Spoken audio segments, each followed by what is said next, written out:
May mga pinagdadaanan ka bang hirap, sakit at sobrang lungkot at di ka makamove on? Magandang araw ng Biyernes sa oktaba ng Pasko ng Pagkabuhay. Ako ay Sister Lines ng Daughters of St. Paul. Simulan natin ang pagninilay sa salita ng Diyos sa isang maikling panalangin. O mahal na Espiritu Santo, samahan mo kami sa aming paglalakbay patungo sa kaliwanagan ng muling pagkabuhay ni Jesus. Naway makilala rin namin siya na walang sawang kumakatok sa aming mga nabubulagang puso at isip. Gawin mo kaming karapat-dapat sa misyong iniaatas niya sa amin. Amen.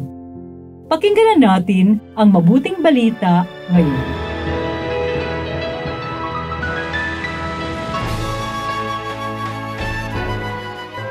Muling ibinunyag ni Jesus ang kanyang sarili sa mga alagad sa may lawa ng Tiberias. Ibinunyag niya ng paganito.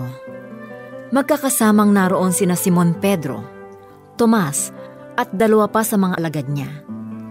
Sinabi sa kanila ni Simon Pedro, "Alis ako para mangisda." Nang madaling araw na, nakatayo si Jesus sa dalampasigan, pero hindi nakilala ng mga alagad na si Jesus yon. Tinatawag sila ni Jesus. "Mga bata, may kaunti kaya kayong makakain?" Sumagot sila sa kanila. Wala. Sinabi naman niya sa kanila, "Ihulog ninyo sa may bandang kanan ng bangka ang lambat at makakatagpo kayo."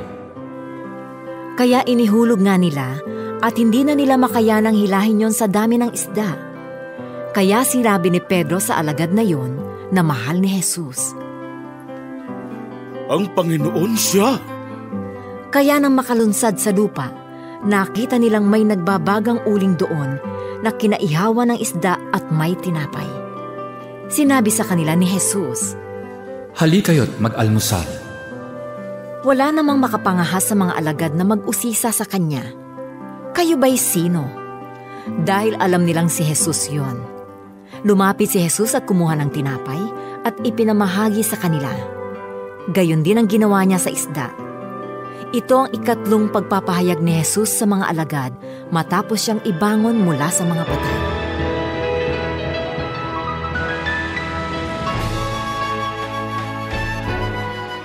Nabubuhay ka ba sa kahapon? Dahil ba nabigo ka? You have come face to face sa questions of pain, suffering, o loneliness. Nag-goodbye ka na agad sa nasimula na malalim na ugnayan sa iyo ni Lord, which means you cut off your relationship with Him. No prayer, no visit to the Blessed Sacrament. Ayaw mo na magsimba dahil hindi mo na nakayanan ang mabigat na challenge. Feeling mo, talagang iniwan ka na niya. Kaya back to normal way ka na. Nag-iisa, matamlay, at walang reason para muling bumangon.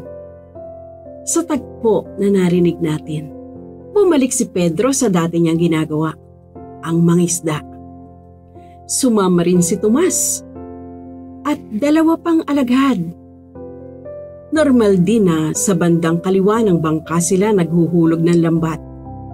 Nasa kultura nila ito at normal nilang paraan para ang kanang kamay ang hihila pataas kapag may huli na. Kaso, magbubukang liwayway na. Wala pa silang huli.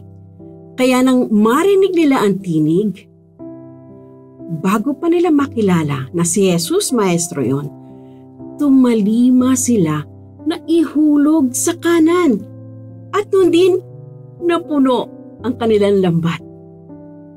Siguro kung na-witness natin ang nag-uunahang lumulundag na 153 isda, mag-aalleluya tayo sa tuwa.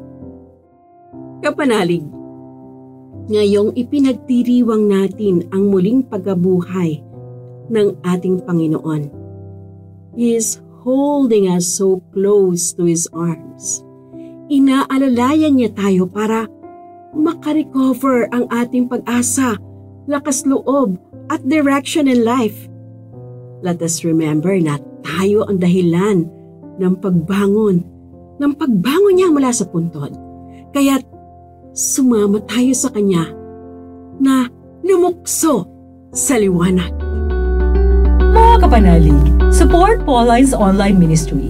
Subscribe, like, and follow us on Facebook, YouTube, Instagram, Twitter, TikTok, Spotify, Google, and Apple Podcast. Maraming salamat po.